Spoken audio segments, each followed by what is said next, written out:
Navigate to the course page where the quiz is located and click on it. On the following page, click the gear icon to the right of the page.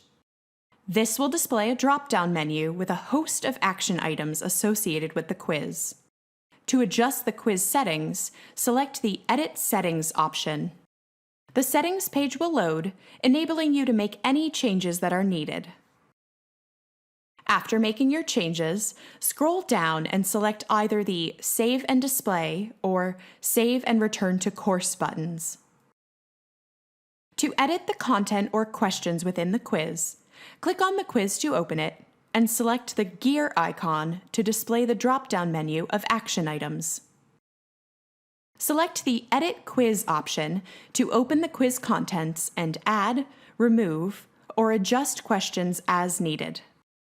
Please note, you may not make any changes to the quiz contents in the event a student has attempted the quiz previously. Your changes to the contents on this page will automatically save, and you may navigate away to another course page whenever you are satisfied with your adjustments.